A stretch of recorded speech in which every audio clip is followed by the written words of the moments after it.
കൊച്ചിയിൽ ആഡംബര ഹോട്ടലിലെ ലഹരി കേസിൽ അന്വേഷണം വ്യാപിപ്പിക്കാൻ പോലീസ്. ലഹരിയുടെ ഉറവിടം തേടിയാണ് അന്വേഷണം. ലഹരി സംഘങ്ങളുമായി പ്രതികൾക്കുള്ള ബന്ധം അടക്കം പരിശോധിക്കും. ഇവന്റ് മാനേജ്മെന്റ് കമ്പനിയുടെ മറവിലായിരുന്നു ലഹരി വിൽപ്പന. നാമി ദിനേശ് ചേരുന്നുണ്ട് കൂടുതൽ വിവരങ്ങളുമായി. നാമി, ഈ കൊച്ചിയിലെ ആഡംബര ഹോട്ടലിലെ ലഹരി കേസ് അത് വമ്പൻ ലഹരിക്കടത്ത് സംഘങ്ങളിലേക്ക് കൂടിയാണോ വിരൽ ചൂണ്ടുന്നത്?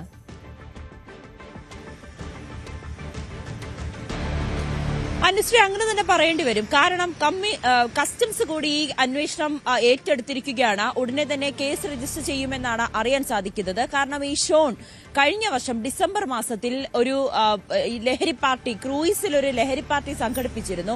അന്ന് ചെറിയൊരു അതായത് ഈ വിവരം പോലീസിന് ലഭിക്കുകയും കസ്റ്റംസിന് വിവരം ലഭിക്കുകയും കസ്റ്റംസ് ഈ ക്രൂയിസിലെത്തി പരിശോധന നടത്തുന്ന സമയത്ത് തന്നെ ഇവർ കയ്യിൽ കരുതിയിരുന്ന ലഹരി കടലിലേക്ക് വലിച്ചെറിയുന്ന ഒരു സാഹചര്യം ഉണ്ടായി. അങ്ങനെ തലനാടിരയ്ക്കാണ് അന്ന് ഇവർ രക്ഷപ്പെട്ടത്.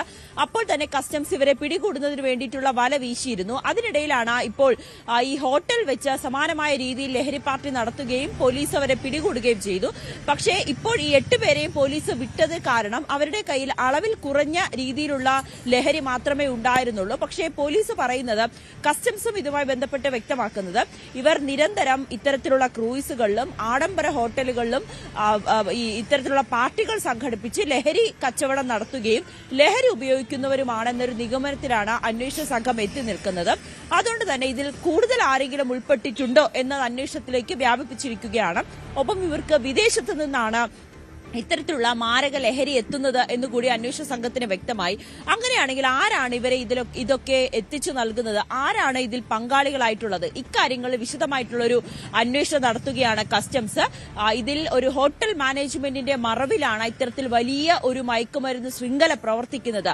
ഇതിലെ പ്രധാനപ്പെട്ട ഒരാളാണ് ഷാരോൺ എന്നുകൂടി അന്വേഷണ സംഘത്തിന് കണ്ടെത്താൻ സാധിച്ചിട്ടുണ്ട്. ഇനി ഷാരോണിനെ കൂടുതൽ വിശദമായി ചോദ്യം ചെയ്യുമെന്നാണ് നമുക്ക് അറിയാൻ സാധിക്കുന്നത്.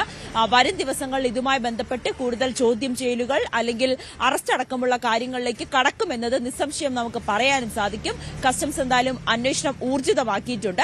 അതോടൊപ്പം തന്നെ ഈ പ്രൊഫഷണൽ ആയിട്ടുള്ള ആളുകളാണ് കഴിഞ്ഞ ദിവസം പിടിയിലായത്.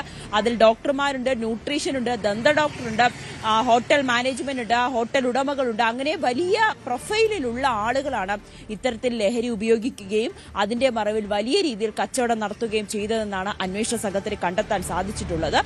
ഈ കഴിഞ്ഞ വർഷം നടത്തിയ ഈ ക്രൂയിസിൽ നടത്തിയ ഈ ലഹരി പാർട്ടിയെക്കുറിച്ചും അന്വേഷണം ആരംഭിച്ചിട്ടുണ്ട്. അതിൽ മറ്റാരെങ്കിലും ഒക്കെ പങ്കെടുത്തിട്ടുണ്ടോ, ഇവർക്ക് എവിടെ നിന്നാണ് ലഹരി എത്തുന്നത്, ഇതിൽ കൂടുതൽ ആളുകൾക്ക് പങ്കുണ്ടോ എന്നീ കാര്യങ്ങളാണ് പ്രധാനമായും അന്വേഷിക്കുന്നത്.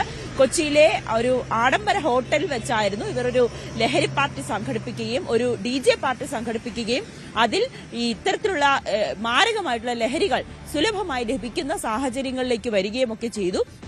പോലീസിന് ലഭിച്ച രഹസ്യവിവരത്തെ തുടർന്ന് നടത്തിയ പരിശോധനയിലാണ് ഇവർ 8 പേരെ അറസ്റ്റ് ചെയ്തത്. പക്ഷേ അളവിൽ കുറഞ്ഞ പദാർത്ഥമാണ് ഇവരുടെ കയ്യിലുണ്ടായിരുന്നത്. അതുകൊണ്ട് അറസ്റ്റ് രേഖപ്പെടുത്തി വിട്ടയക്കുന്ന സാഹചര്യമായിരുന്നു. പക്ഷേ അന്വേഷണ സംഘം ഇതിലെ തുടർ നടപടികളിലേക്ക്, തുടർ അന്വേഷണത്തിലേക്ക് നീങ്ങിക്കഴിഞ്ഞു. അനുശ്രീ. ശരി, നവമി ദിനേശാണ് കൂടുതൽ വിവരങ്ങൾ നൽകിയത്. കൂടുതൽ വാർത്തകൾക്ക് News 18 Keralam YouTube channel subscribe ചെയ്യുക.